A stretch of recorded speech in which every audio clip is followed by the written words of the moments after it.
Salam sejahtera bagi kita semuanya. Sebelum kita mendengarkan firman Tuhan, marilah kita berdoa.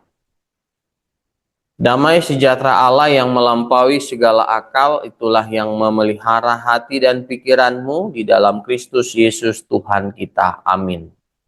Saudara-saudara yang terkasih, firman Tuhan yang menjadi renungan bagi kita pada saat ini tertulis dari Kisah Para Rasul pasal 16 ayat 25. Tetapi kira-kira tengah malam, Paulus dan Silas berdoa dan menyanyikan puji-pujian kepada Allah, dan orang-orang hukuman lain mendengarkan mereka. Demikian firman Tuhan.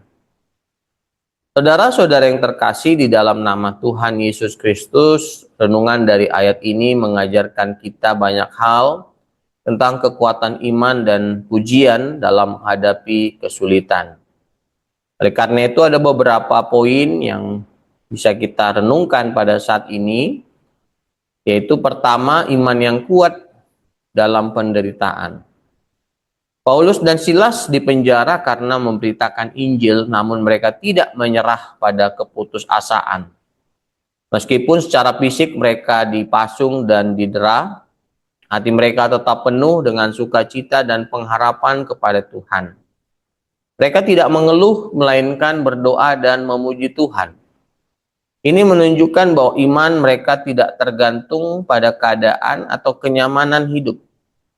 Ketika kita mengalami tantangan atau penderitaan, kita juga dipanggil untuk menaruh kepercayaan sepenuhnya kepada Tuhan. Yang kedua, pujian di tengah kesulitan membawa kehadiran Tuhan. Pujian yang Paulus dan Silas naikkan di tengah malam menjadi alat yang membawa kehadiran Allah. Setelah itu terjadi gempa bumi yang membuka pintu-pintu penjara dan mematahkan belenggu mereka. Kita baca di ayat 26. Ini menggambarkan kuasa pujian yang bisa membebaskan kita. Tidak hanya secara fisik, tetapi juga secara rohani. Saat kita memuji Tuhan, meskipun dalam keadaan sulit, Dia hadir dan bisa bekerja dengan cara yang ajaib. Yang ketiga, pengaruh iman terhadap orang lain.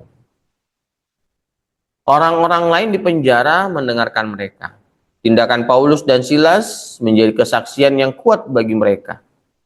Ketika kita hidup dalam iman yang teguh dan memuji Tuhan dalam segala keadaan, orang-orang di sekitar kita bisa terinspirasi dan diberkati oleh kesaksian hidup kita.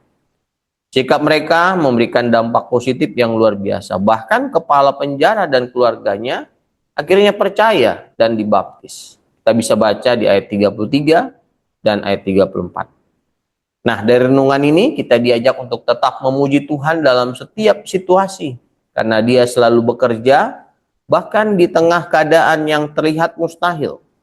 Pujian dan doa yang tulus bisa menjadi kunci keselamatan, membawa damai dan sukacita, serta menjadi kesaksian yang kuat bagi orang lain. Amin, mari kita berdoa. Terima kasih ya Tuhan, karena kasih-Mu yang selalu melimpah di dalam hidup kami. Kami bersyukur ya Tuhan, sehingga kami pada saat ini bisa merenungkan firman-Mu yang mengajarkan kami untuk selalu memuji Engkau dalam situasi apapun, yang menguatkan dan mendamaikan hidup kami.